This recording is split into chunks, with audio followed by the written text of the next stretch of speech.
Señoría, tiene la palabra. Muchas gracias, señor presidente. Muy bien, la comparecencia que nos trae aquí hoy viene motivada por la decisión del Consejo de Gobierno del pasado 16 de enero de aprobar mediante decreto el cese de 8 consejeros y consejeras electivas del Consejo Consultivo de Andalucía. Asimismo, y en el mismo Consejo de Gobierno se aprobaba el nombramiento de los nuevos consejeros que han venido a sustituir a los cesados. El cese y, sobre todo, el nombramiento provocaba gran polémica y por eso estamos hoy aquí, solicitando esta comparecencia, porque por primera vez en 25 años, y esto hay que recalcarlo, por primera vez en 25 años el Gobierno desatendía la costumbre que había instaurado el mismo Partido Socialista de consensuar con los grupos parlamentarios presentes en esta Cámara y que representan, no lo olvidemos, a toda la ciudadanía andaluza en su conjunto, los nombramientos de las personas que iban a ocupar los nuevos cargos. Hemos oído hasta la saciedad estos días explicaciones del Gobierno, que se ha tenido que dar tantas explicaciones, obviamente es por algo. Hemos escuchado cómo se estaba cumpliendo de manera escrupulosa la ley. Vamos a ver si esto es así o no. El artículo 8 de la Ley del Consejo Consultivo establece, por ejemplo, el artículo 8, que los consejeros electivos, en número de 6, serán nombrados por decreto del Consejo de Gobierno entre profesionales que se hayan distinguido en el campo del derecho y en el que tengan una experiencia superior a 10 años. Se habla, por tanto, de que serán nombrados por decreto del Consejo de Gobierno. Esto no es ninguna novedad. Esto sucede exactamente igual, se nombra por decreto a los miembros del Consejo de Administración de la RTVA, del que se podría decir mucho, del Consejo Audiovisual de Andalucía y del Consejo Económico y Social. Sucede, sin embargo, que en estas instituciones existe una diferencia entre quién designa o elige a los órganos, a los miembros, y quién los nombra.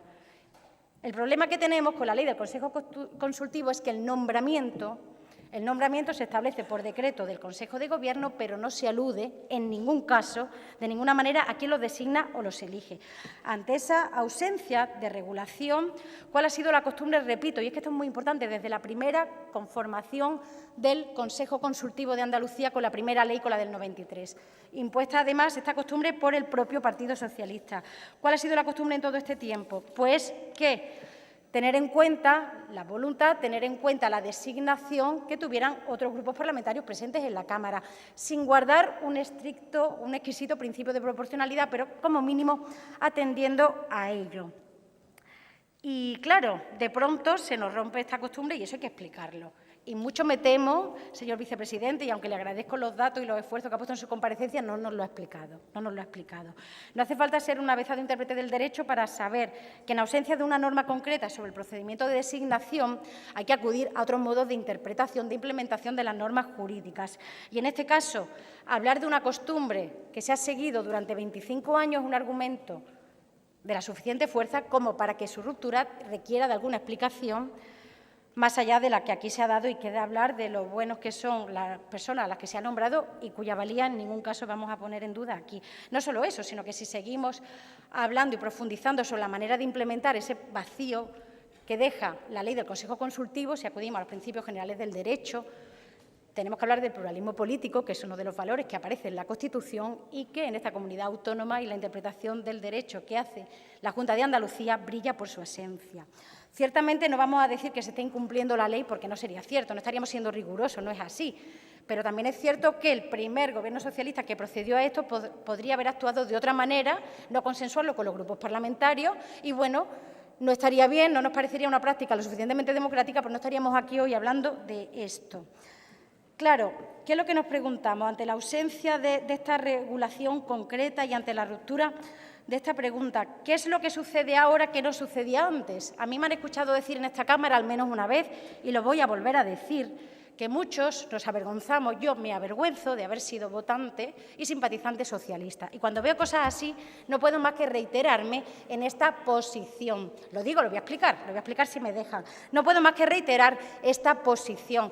¿Qué tenían los anteriores gobiernos socialistas, algunos con mayoría absoluta, que preferían contar con un Consejo Consultivo que hace una función esencial y fundamental, que es el órgano que tiene que dictaminar, que decirnos la regularidad legal, constitucional, estatutaria de normas jurídicas que nos van a regir a todos, que tiene que dictaminar todos los proyectos de ley? ¿Qué sucede? Que solo los consejeros y consejeras nombradas por el Partido Socialista son imparciales y lo van a hacer bien, y que conste que a algunos de los consejeros y consejeras que se eligen nuevos los conozco personalmente y no voy a dudar de su valía. El problema es que con este método de designación hacen que haya una sombra de duda sobre la composición y el trabajo de un órgano que debería ser vital para el funcionamiento de la comunidad autónoma.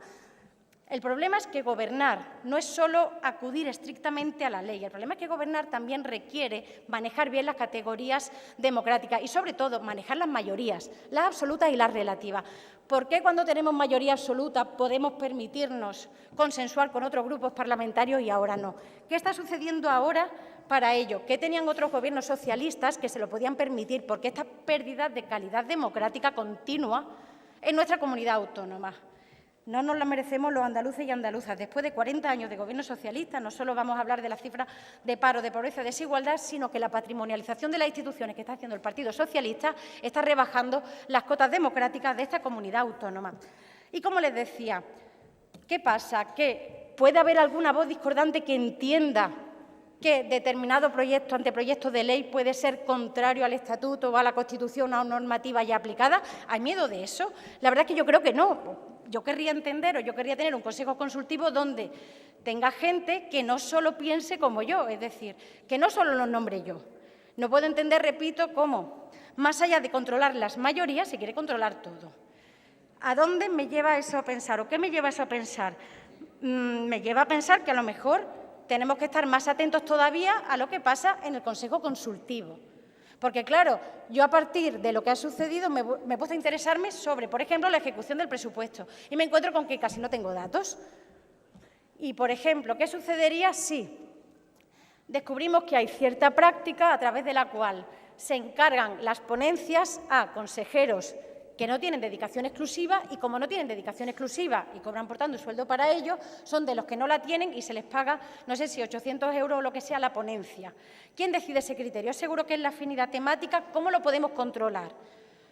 Porque, claro, ahora nos empezamos a plantear cuestiones que no nos tendríamos por qué hacer.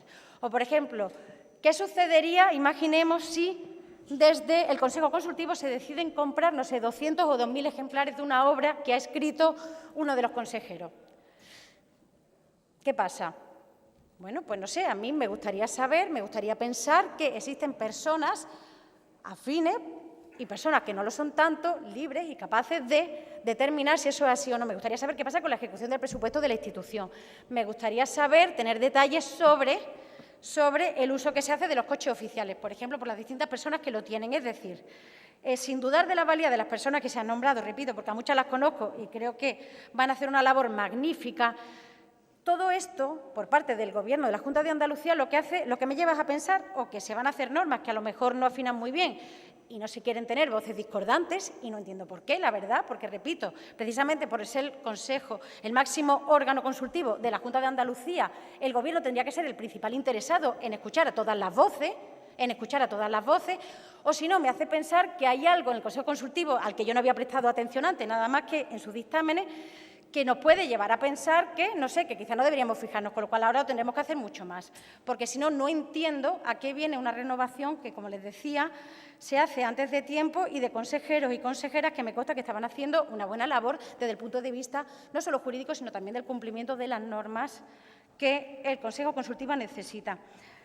Y, en consecuencia, no creo que el consejero, a pesar de los esfuerzos, no haya dado ninguna explicación. Creo que no se trata solo de poner en valor cuáles son los consejeros y consejeras y su perfil académico o no, sino que tenemos que ir un poco más allá. Romper una costumbre de 25 años en un momento como este nos lleva nada más que a sospechar que el Gobierno o no le gusta la crítica, no le gusta la transparencia, o bien se acaba creyendo eso de que las instituciones son todas suyas y está patrimonializando las instituciones hasta el punto de confundir a la propia Junta de Andalucía con el Gobierno, con el Partido Socialista, con la dirección.